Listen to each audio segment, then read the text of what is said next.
Hello everyone, welcome to my channel polity with Manju. आज अपन प्रस्तावना पढ़ेंगे। तो चलिए देखते हैं क्या है प्रस्तावना में।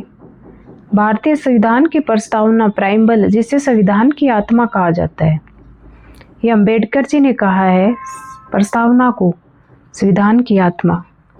प्रस्तावना क्या है, कब किसने प्रस्तुत की, कब यह अंगीकृत हुई, इसके शब्दों के अर्थ, ये सब अपन इसमें देखेंगे। प्रस्तावना संविधान का परिचय प्लस उद्देश्य। प्रस्तावना में संविधान का इंट्रोडक्शन है, संविधान क्यों बनाया जा रहा है, इसके उद्देश्य हैं, वह संविधान का दर्शन है कि संविधान में क्या क्या होगा। यह बताती है शक्ति का स्रोत कौन है, जनता। देश किस दिशा में चलेगा, न्याय, सबको न्याय मिलेगा, सबको स्वतंत्रता होगी और समानता लाने की कोशिश की जाएगी। इसीलिए इसे कहते हैं संविधान की आत्मा। इसे प्रस्तुत किया था जवाहरलाल नेहरू ने 13 दिसंबर 1946 को। संविधान सभा में उन्होंने एक प्रस्ताव रखा था, उद्देश्य प्रस्ताव। इसमें बताया गया भारत कैसा देश बनेगा, जनता की शक्तियाँ क्या होंगी और समानता व न्याय कैसे लाया जाएगा। स्वीकृति 22 जनवरी 1947 को, इसको स्वीकृत किया गया था 22 जनवरी 1947 को। संविधान सभा ने इसे स्वीकार कर लिया था 22 जनवरी 1947 को। यही प्रस्ताव आगे चलकर प्रस्तावना का आधार बना। अंगीकरण, इसे 26 जनवरी 1949 को अंगीकृत किया गया था संविधान सभा के द्वारा।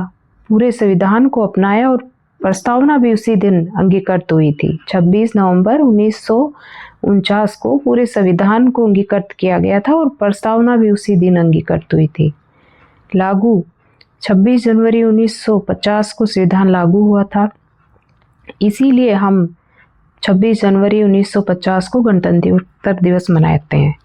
हम भारत के लोग भारत को एक संपूर्ण प्रभुत्व संपन्न, समाजवादी, पंथनिरपेक्ष, लोकतंत्रात्मक गणराज्य बनाने के लिए तथा उसके समस्त नागरिकों को सामाजिक, आर्थिक और राजनीतिक न्याय, विचार, अभिव्यक्ति, विश्वास, धर्म और उपासना की स्वतंत्रता, प्रतिष्ठा और अवसर की समता प्राप्त कराने के लिए तथा उन सब में व्यक्ति की गरिमा और राष्ट्र की एकता और अखंडता सुनिश्चित करने वाली बंधुता बढ़ाने के लिए दृढ़ संकल्प होकर अपनी इस संविधान सभा में आज दिनांक 26 नवंबर 1949 ईस्वी को अध्यक्ष द्वारा इस संविधान को अंगीकृत, अधिनियमित और आत्मार्पित करते हैं।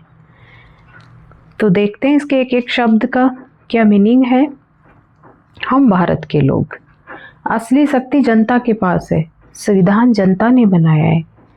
यानी संविधान के जो प्रतिनिधि संविधान ने जो चुने थे, उनके द्वारा संविधान सभा चुनी गई थी। संपूर्ण प्रभुत्व संपन्न, भारत किसी के अधीन नहीं है, ना वो अपने आंतरिक मामलों में, ना वो अपने बाह्य मामलों में किसी के अधीन है। वो अपने सारे फैसले खुद लेगा, बिना किसी बाहरी देश के दबाव के स्वतंत्र निर्णय वो लेगा। समाजवादी, आर्थिक समानता, गरीबों के लिए योजनाएं, पंथ निरपेक्षता, सभी धर्म बराबर है, कोई राज्य धर्म नहीं है, राज्य का कोई धर्म नहीं होगा, राज्य के लिए सारे धर्म बराबर हैं। लोकतंत्रात्मक, जनता द्वारा चुनी हुई सरकार होगी, जनता अपने प्रतिनिधियों के माध्यम से सरकार बनाएगी और वो देश का शासन चलाएंगे। गणराज्य, राष्ट्रपति चुना जाएगा जनता के प्रतिनिधियों के द्वारा, वह कोई राजा नहीं होगा। प्रस्तावना के उद्देश्य, प्रस्तावना के क्या उद्देश्य हैं, न्याय, सामाजिक, आर्थिक और राजनीतिक।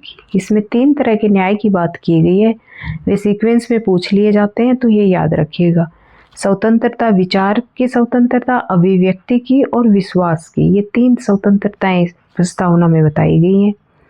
समानता, सब बराबर होंगे, इक्वलिटी, बंधुता, भाईचारा व एकता।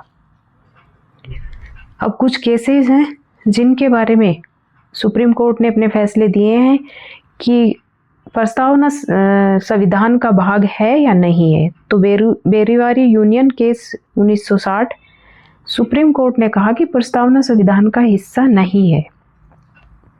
केशवानंद भारतीवाद 1973 1973 ऐतिहासिक फैसला था ये, जिसमें सुप्रीम कोर्ट ने कहा प्रस्तावना संविधान का हिस्सा है और यहीं से बेसिक स्ट्रक्चर का मुद्दा आया। मतलब संविधान की कुछ चीज़ें बदली नहीं जा सकती, वो संविधान का बेसिक स्ट्रक्चर है, उनमें संसद कोई बदलाव नहीं कर सकती। मिनर्वा मिल्स केस 1980 कोर्ट ने कहा प्रस्तावना संविधान का हिस्सा है, बेसिक स्ट्रक्चर को मजबूत किया इस केस के द्वारा। सुप्रीम कोर्ट ने कहा कि संसद संविधान का जो मूल ढांचा है उसमें परिवर्तन नहीं कर सकती। LIC of India case 1995 court ने कहा प्रस्तावना संविधान को समझने में मदद करती है। 42वां संशोधन 1976 तीन शब्द जोड़े गए।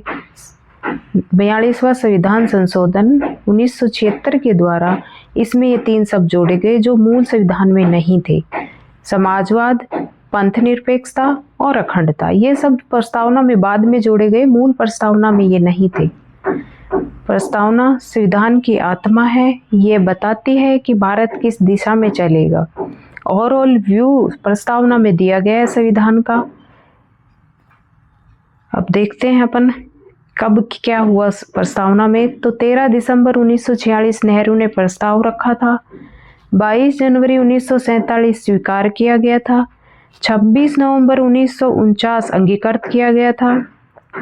26 जनवरी 1950 लागू किया गया था। 1960 को बेरोजगारीवाद हुआ था, जिसमें संविधान का हिस्सा नहीं बताया प्रस्तावना को। केशवानंद 1973 केशवानंद वाद, इसमें संविधान का हिस्सा बताया। 1980 मिनर्वा मिल्स वाद, जिसमें मूल ढांचे का वाद था। इसमें जो सुप्रीम कोर्ट ने कहा गया, मूल ढांचे को इसमें और स्ट्रॉन्ग बनाया गया।